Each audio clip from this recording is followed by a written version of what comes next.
Hello everyone, welcome back to my channel. This is Melissa with Enchanted Emerald, bringing you a reading for love for Aries, Sun, Moon, Rising, and Venus for July 21st through July 28th, 2026. Out of the Light Seers Tarot, we have the Queen of Pentacles. They're at the top, kind of overarching energy of the whole reading.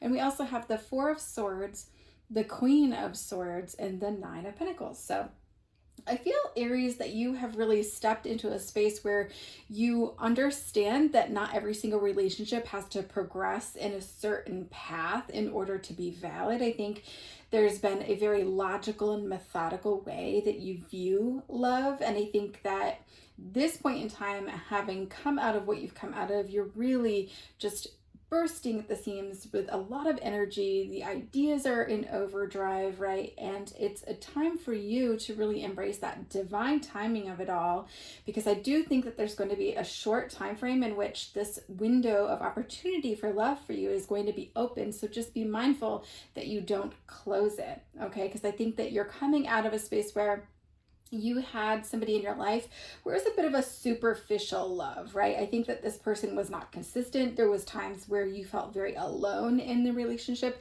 and it overall just feels like it was a bit of a sticky situation, some sort of hairy situation. I think that there was a lot of things that were based on speculation, because I think that when you actually went to have a conversation with this person about issues that were coming up, this person could have just completely shut down, and there was nothing that you could do about that. And so now you're moving into a space where you're just wanting to be a little bit more prudent and wise in terms of the choices that you're making. And you thought that you were, don't get me wrong, you thought that you were being prudent this whole time.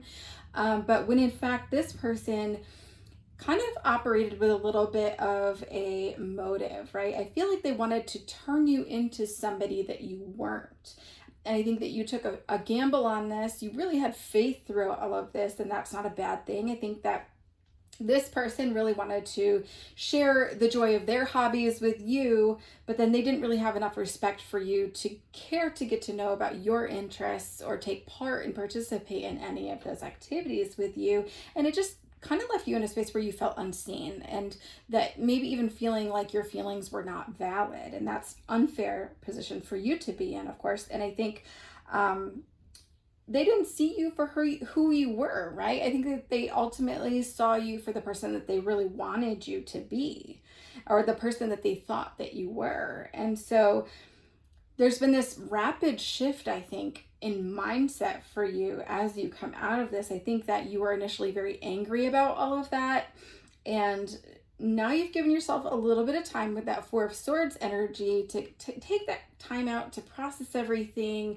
And you had a lot of feelings wondering like why this all happened, but you've come to a space that, you realize that this isn't really helpful and it's not healthy to sit in that energy, and you realize it's time for you to really just let this go. And I think that going forward, you're going to be more open to just sticking to the facts, taking things as they come, taking things for face value, what they see, what they're presenting themselves as, versus you getting lost in the emotion of what could be or what is the potential here, right? But to just stick to the facts and know for what it's worth, that's presenting to itself. So I think that you ultimately don't want to search for answers anymore. It's holding you back.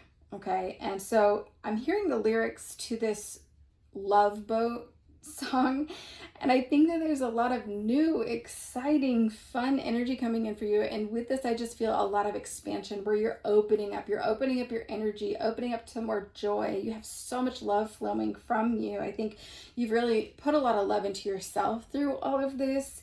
And now it's just flowing, it's overflowing, it's pouring into, and you can't help but to just have it pour into everything that you're doing, because you just found a new passion for things.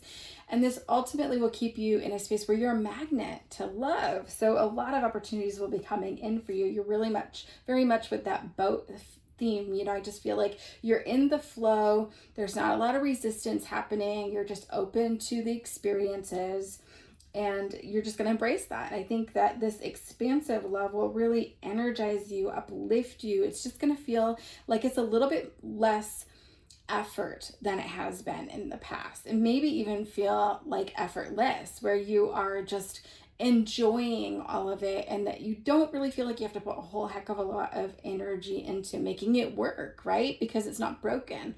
And so this is going to take you to new levels of connection. Okay, I feel like there's going to be new heights of emotions that you're going to feel, maybe that you've never even felt before, when it comes to a love interest. Okay, it feels very light.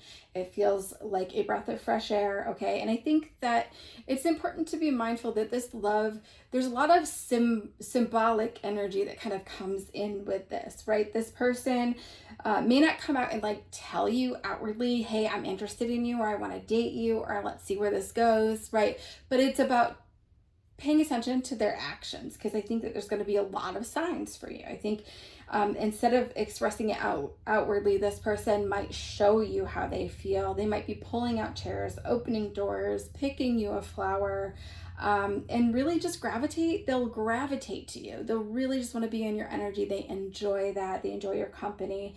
They may want to cook for you, right? Some just really solid energy, like a friendship energy, honestly. And you could be spending time with this person within a friend group, and sometimes that might lead you to feel as though this person is doing this because they're your friend, when in fact they actually do care to get to know you on a deeper level than just friends. And so it's going to be, going to be very important for you to be mindful not to friend zone this person, because we want to go back to that window of opportunity. And as that opens up, we just want to make sure that we're keeping that open, and we're being open. Our heart is open. Our mind is open to this as it appears for us, versus friend zoning and immediately closing that window.